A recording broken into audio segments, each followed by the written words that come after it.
स्वागत है आपका अनस्क्रिप्टेड एंड अनफिल्टर्ड में, जहां हम बात करते हैं जिंदगी के उन सपनों की जो हम सबने देखे हैं।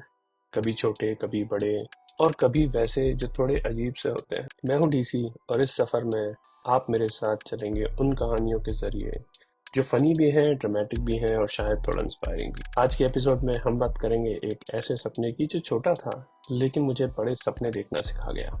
तो चलिए शुरू करते हैं एक नए सपने की कहानी के साथ। छोटे शहर के लोगों के सपने हमेशा बड़े होते हैं, शायद इसलिए क्योंकि उनके सपने शहर से बड़े लगते हैं। शहर इतना छोटा होता है कि कोई भी सपना बड़ा ही लगता है। हमारा शहर इतना छोटा था कि 2004 या 5 में 100 रुपए के पेट्रोल से सारा शहर बाइक से 2 बार घूम लो। सपने दो तरह के होते हैं, एक जो सोने के बाद आते हैं और दूसरे जो जागने के बाद आते हैं। पहले वाले सपनों पर तो अपना कोई जोर नहीं होता, कब आए क्यों आए क्या पता। पर हाँ, वो दूसरे वाले सपने, उन पर अपना पूरा जोर रहता है।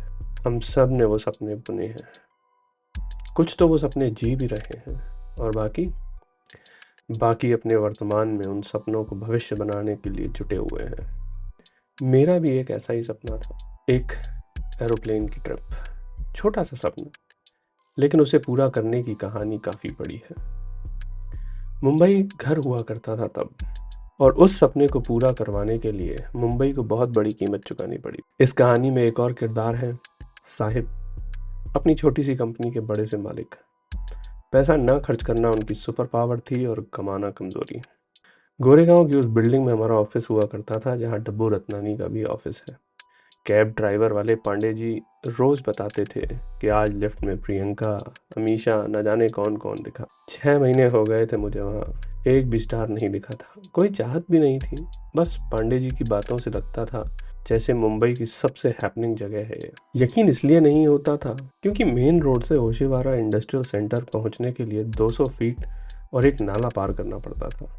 पर वो कुछ कदम मेरी जिंदगी के सबसे बदबूदार कदम थे। तो वापस जाते हैं अपने सपने पे। तो 2005 में प्लेन से सफ़र करना छोटी बात नहीं थी, और वो भी किसी और के पैसे से। जी हाँ, अपने पैसे से नहीं जाना था, कंपनी के पैसे से जाना था। और पता है साहिब तो पैसे देंगे नहीं, तो कैसे जाएं। तो 2005 की जुलाई में काम के सिलसिले से मुझे मुंबई से कोलकाता जाना था। ऑफिस वाले हमेशा राजधानी का टिकट कराते थे।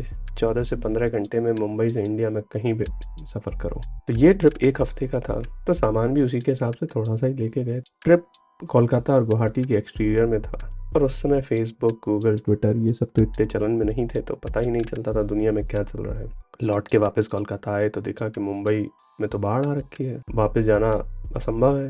तो परेशान कि अब वापस कैसे जाएं। ट्रेन कैंसिल हो रखी है, जाने कब तक रुकना पड़े, प्लेन का खर्चा शायद साहब देंगे नहीं। कोई नहीं, साहिब को फ़ोन किया और बोला कि सर करना क्या, कैसे वापस आए। साहिब बोले 1-2 दिन कोलकाता में रुको, वहीं लोकल घूमो और फिर जब कंडीशन बेटर हो जाएंगी तब आ जाना। मैंने भी बोला ठीक है, कपड़े, होटल और खाने पीने का खर्चा दे दो, रुक जाएंगे, जब सब ठीक हो जाए तो वापस आ जाएंगे। साहिब को पता था कि प्लेन की टिकट महंगी है, कोलकाता में मैं कितना ही खर्च कर लूँगा। साहिब भी खुश, हम भी खुश। मुझे कौन सी जल्दी थी, मैं आराम से कोलकाता घूमता रहा। कुछ खास नहीं, बस थोड़ा इधर उधर घूमा, लोकल खाना पीना खाया, 1-2 दिन जैसे तैसे काट लिया। मुंबई की हालत अभी ठीक नहीं हुई थी, तो साहिब को फ़ोन किया और बताया कि 3 दिन तो हो गए हैं और कितना रुकना होगा। कोलकाता में होटल, खाना पीना बहुत महंगा पड़ रहा है, पर इससे तो प्लेन की टिकट सस्ती पड़ेगी, बाकी आप देख लो। साहिब सिंध का व्यापारी आदमी था, बात समझ गया और बोला तुम जल्दी से प्लेन की टिकट करो और वापस घर आओ। तो हमने जैसे तैसे प्लेन की टिकट बुक करवा ली। उस फ्लाइट से शरद कपूर और बिपाशा बासु भी मुंबई वापस जा रहे थे। तो चलो कहानी में 1-2 सितारे भी सही। सपना तो छोटा सा था, पर उसने और बड़े सपनों का सपना दिखा दिया। इस छोटे से सपने के पूरे होने से एक और बात सीखी कि बड़े सपने भी पूरे हो सकते हैं, बस उन्हें देखने की हिम्मत होनी चाहिए।